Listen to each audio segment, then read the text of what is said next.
Hi, my name is Jillian Murphy. My topic of study this year in ISM is substance abuse medicine.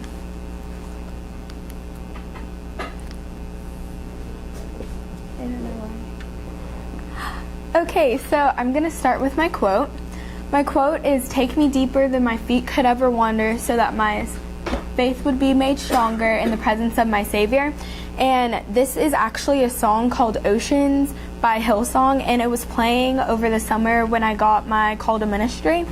And I just thought it was so interesting because I want to help women who are homeless, and it's one of those things that are like out of the box, and I've never wanted to do something out of the box that would push me to be like very trusting, because I want it to be nonprofit, and for it to be nonprofit I have to rely on people's donations.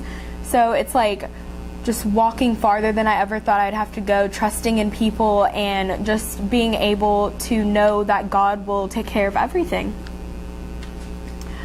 I want to introduce to you what exactly I want to do. So I want to own my own women's homeless shelter. My inspiration for this was a mission trip over the summer to Washington, D.C. And I helped at a men's homeless shelter called Central Union Mission, and I met one of the ladies that started managing it, because Central Union Mission has been open for a really long time. So I talked to her about it, and she said it was all about donations, all about networking and connections to other people and other foundations that are willing to give so much money. And also I realized how there isn't many women's homeless shelters. So that is what gave me the inspiration to make a women's homeless shelter. To do this, I want to double major in pre-med and biblical studies, because I think that the Lord is the foundation of everything. And for me to be qualified to teach them about Jesus, I want to learn more about him myself. So I want to major in biblical studies, and then pre-med so that I can help them with any medical needs that they might have while they're there, so I can treat them and they get like treatment that they deserve, because some offices won't let them in, insurance and everything. So I just want to be able to help them out. What exactly is substance abuse medicine is a question I got a lot at the research showcase. And substance abuse medicine is a specialty of just regular medicine. So if someone came into me and they had a bunch of cocaine in their body, I can't just give them antibiotics for the flu that they have, because it would mess up their system and they could get sick or even die. So you have to wash out the drugs in their system first, and then you actually treat their flu or disease that they have. So it's all about cleansing, and I learned from one of my interviews that you learn a lot about IV lines, because apparently those are very good with cleansing out stuff that's in your body. So my research, some of the research assessments I have done, number one was a nonprofit organizations led by women. Since I want to have a nonprofit organization so I can talk about Jesus, I need donations. And an interesting fact that I learned from this essay was that multiple nonprofit organizations are led by women, because women like to start something and they like working there, which isn't very common, because some people just create a lot of businesses and expand them and just are like the CEO of the business. But I just want one shelter, and I want to work in the shelter on a day-to-day basis. So it's kind of like the business is your baby and you want to like keep nurturing it. And I also did a research assessment on Central Union Mission, which was the men's homeless shelter that I served at over the summer. And I learned that it originally started as a refugee or like a halfway center from men coming from war, so war veterans. And it was just a center for them to go, like if their family had died or if there was no one that was there when they came home, to like for them to go. So they stayed at Central Union Mission. Well, more homeless people started coming, and it eventually became a men's homeless shelter, and now there's 2 of them in Washington, D.C. So I learned that it's mainly about the problem in that time frame. So during war times, it was all about veterans coming home and not having shelter or family to come back to. So now I believe it's more like foreclosures of houses and substance abuse that is causing people to get onto the streets. Another research assessment that I did was Snapshot of Homelessness, and it was very interesting because it was written from a veteran's perspective. And when I first went into this, I was just like, well, if they're homeless, something led for them to be homeless. But sometimes it's just they come home from war, someone has a divorce, and they just are down in that time of life. And it was interesting to see how he thought that he went to war, he came home, and all of his family was dead, and the other parts of the family moved to a different state and didn't tell him and had no way of connecting with him. So he wrote about being homeless and how people won't give you many things, and they assume that you're going to go do drugs or go drink alcohol, so they don't give you much. But he would spend most of his time in the public library where it's warm and read and write essays. Another one is Homelessness in the City, and it was mainly just facts about homelessness. And I learned that 34.7% of the homeless population does have some type of substance abuse issue, and that includes alcohol, which I thought was very interesting because it's not quite 50%, but it is still a huge portion that need help. And I also learned that 18% of them are chronically homeless. And when I say chronically homeless, I mean that they have been homeless for over 2 years.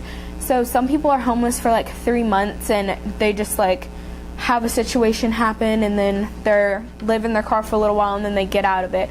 But people who are chronically homeless actually stay there, and those are the people I want to reach out to, because those are the people that the government and everyone has given up on. And I believe that if they figure out a passion or a purpose again for life, that they will want to get off the street.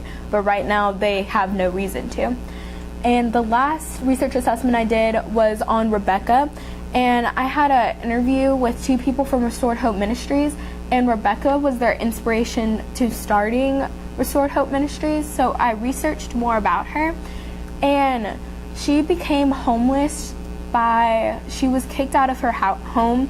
She had many sexual assaults happen to her, and eventually her mother kicked her out of her house, and from there she got pulled into sex trafficking, and then she escaped sex trafficking to just be caught by a pimp who made her a prostitute. And then one day Sam Palonzi was walking the streets, and he saw her, and something told him we need to talk to her, we need to get her, we need to help her. So it wasn't when they had any resources, they just brought her to a church and they just fed into her, but then she would have to go back onto the streets at night. So it gave him inspiration to starting an organization that could keep them for overnight, so that they don't just have to go back to what they're escaping during the day. Next, I have interviews. Eddie Asaguru was a counselor, and he was in Dallas, and he worked at a halfway house for men and women coming out of prison. So he told me that a lot of people are broken, but they mask it. And the people that he talks to are broken people that everyone knows are broken because they've been to prison. And so he said that they're more open and more capable of moving forward because they know where they've come from and they don't want to go back. So Eddie Asaguru was mainly focused on talking with the people and having one-on-one connections and healing their past before you move them on to the future, which completely makes sense, because if you're sick, you can't really go back to school and keep learning. You get tired and it drains you, so you need to have the root problem fixed before you keep going on with life. Miss Angela Grover was a social services worker that was at Prestonwood Rehab Center. Prestonwood Rehab Center actually ended up being a nursing home, and we did not get that connection over the phone. I was like, rehab center, and they were like, yeah, rehabilitation, and we were like, okay. So we came, and it was a nursing home, but it was awesome to like meet the people, and they were all really sweet, and they just made me happy, so it was awesome. And Miss Angela Grover, I learned from her that dealing with families can sometimes be hard, because some families are very involved and very loving and want the person to get better, whether they are in a nursing home or if it is drug rehabilitation. Some families are very supportive, but then you occur some families that are broken and that don't want anything to do with the other family member, but you know as a counselor or a social services worker that they need support. They can't do it on their own. So that's one of the sad points of the communication and the family aspect of rehabilitation. The next interview I had was with Dr. Arnold Meck, and I learned patience because I remembered from Coach Goff that doctors are very busy, and I had only interviewed counselors and like social services workers, so they were like very like all engaged, and I had to wait for him for a while. So it made me put myself into perspective and be like, Jillian, you don't deserve to be here right now. They're giving you their time. So I learned from him, and he was more of the medical aspect. He was all about medicine. He doesn't really have one-to-one patient contact. He's more about how he wants to cure them on a personal basis. He believes that if 3 people did cocaine, 3 people could have different effects on their organs and different effects on their bodies than someone else could in a different country. So he believes that environmental aspects and the actual person can affect the medicine and how you recover from that. So he fights insurance companies a lot to give his patients more expensive medicine so that they can have the more individualized treatment, and he is right now working on more individualized treatment, and he wants to work with a geneticist, which I thought was really cool because I was like, Kaylee. And so yeah, I thought that was interesting that he thought that it's more about individualized treatment than just regular everyone gets the same medicine. Miss Leisha Shastine was a counselor at Restored Hope Ministries. I learned all about Restored Hope Ministries from her, and I completely fell in love with the organization. And she told me what she did every day, and she said that there's no normal day, which I love because I can't process just sitting down and having a normal schedule like school when I know that I'm going A to B, like I don't like it. So not knowing what I'm going into is one of the thrilling aspects that I want when I grow up. And she said that she can either do paperwork all day of entering the girl into Restored Hope Ministries, or she might see a girl in the streets and just having contact with them because they don't want to just take a girl off the streets and bring her in, and she have contact with someone else, and they put everyone in danger since it is a safe house.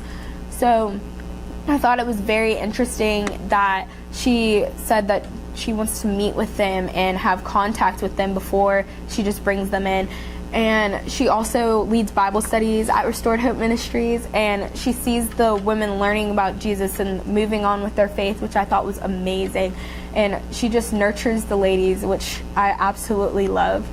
And she told me that I should interview more people at Restored Hope Ministries, and she referred me to Sam Palonzi. Sam Palonzi is amazing. He told me at the beginning of my interview, I asked him, what path did you take to get to your position? And he said, I lived it. And he told me that he went to prison, and at first I was like, what? And then he explained to me that he went to prison, but then he got out, and while he was in prison, he came to Jesus, and he learned about wanting to help hurting people because he knew how it felt to be hurting and have no one trust in him, and no one believe that he can keep moving and keep going forward. So God called him, and he wanted to help hurting people.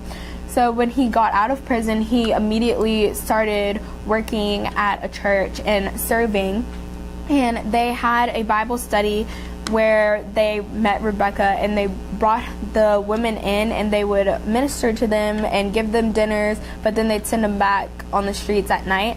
So he was like hurting in his heart about this. He's like, how are we supposed to rescue them during the day but release them at night? Like, they'd come back and they'd have bruises on their eyes and broken arms, and he's just like, how can we just let them go back to what's hurting them? So he asked the church to do an organization to keep them, and they were like, liability, and we can't do that, and the money. And so he was just like, no, this is gonna happen. I know this is supposed to happen. So he started Restored Hope Ministries, which is a women's safe house, and it is very awesome how like safe houses work, how they're so like, they're in a location where no one would think, and it's set up so well that nothing bad can happen. Like, something bad can happen, but it's so secure. Like, when I rang the doorbell, it was like one of those speaker systems where they're like, hi, how may I help you? And if you don't know if it's a safe house, you just think it's like a regular like house. And when I went in later in the interview, he's like, hey, I want to show you something. And he goes by the door and picks up this little machine, and he's like, yeah, when you rang the doorbell, it took pictures of you from all these different angles. So if you did cause a problem, we'd have something to give the police. And I was like, oh, okay. And so he gave me a tour of the entire Restored Hope Ministries, and it looks tinier than it is, and you go around and in every room there's a camera, and you can see the system of trust, because they start with three girls to a room, and then they move to 2, and then they move to 1 as they grow in the program. And I found it interesting that they rescue a girl, and when I say rescue, they take the girl off the street, and when they take her off the street, they take everything from her. Like, if she has a shirt that says something crazy, then they're gonna take it, and she can't have any communication for the first month that she's there, because they don't want her to call someone out in the street and come and hurt the other girls, and she might not know that she's putting the other girls in danger, but they don't want that situation to happen at all. So it's interesting how they take everything away, but they give everything back at the same time, because they take the girls and they bring them shopping, and they can get whatever they want. They buy the girls shampoo, they bring them through school. Once they get to a point where they trust them enough to get a job, they pay for the bus pass to get to the job, and they have connections everywhere where they can call the jobs and be like, was so-and-so here on time? And the boss knows, like, she needs to be here on time, this is what's happening, she's in this program. So I thought it was very interesting how many connections that they have. And he also told me that they partner with different hospitals, and different hospitals have different specialties that they're better with. Like, one hospital is better with anorexia, and the other one is better with drug rehabilitation. So he said to know what hospitals are good with which. So I thought that was very interesting as well. And I wanted to ask him to be my mentor. So I wrote a mentor proposal that has gone to Miss Julia Martin, and she's going to meet with Dr. Cunningham about it. So I'm praying that he gets approved. Oh. Left? Oh. This one? Oh, it's upside down. Awkward. Hey. Okay, next, original work proposal. So I got the idea for this original work proposal from the veteran that wrote the essay about his day-to-day life. And he said that most people didn't want to give him cash because they didn't know what he was going to do with it. So I thought of making grace packages. And basically, grace packages would be partnering with different organizations like Hobby Lobby and Academy and Lifeway Christian Bookstore.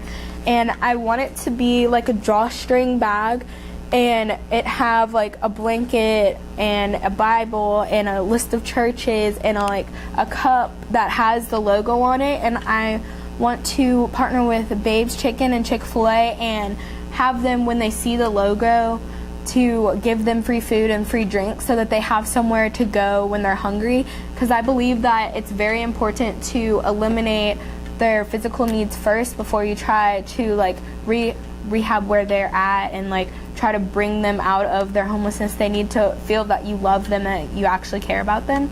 So giving them food and giving them like comfort with blankets, it's just amazing how like excited they get. And just seeing this on mission trips, it's amazing how they're so thankful, and it just puts everything into perspective for me. And lastly, it eliminates fear, because when you're giving these packages, you know what they're gonna do with them. Like with the cup, they're gonna drink. With the blanket, they're gonna put on to keep warm. So it's eliminates the fear that they might go spend the money on drugs or alcohol, and it just gives those people that actually want to give but don't know where it's going the opportunity to give something. I keep doing the wrong one. Okay, in conclusion, I want to impact lives in Christ's name. I want to help one specific woman and see her from the beginning and see her be completely rehabilitated. I think that would be amazing. I really want Sam Palonzi to be my mentor. I believe that he will help me to see the start of a nonprofit organization, to fundraising, to helping the women, to partnering with hospitals, like to completely seeing the 360 picture of what I'm supposed to do when I'm older. And it's amazing how much they correlate. And my goal is to get grace packages to happen and for them to actually be passed out and start circling the Metroplex. Thank you for your time.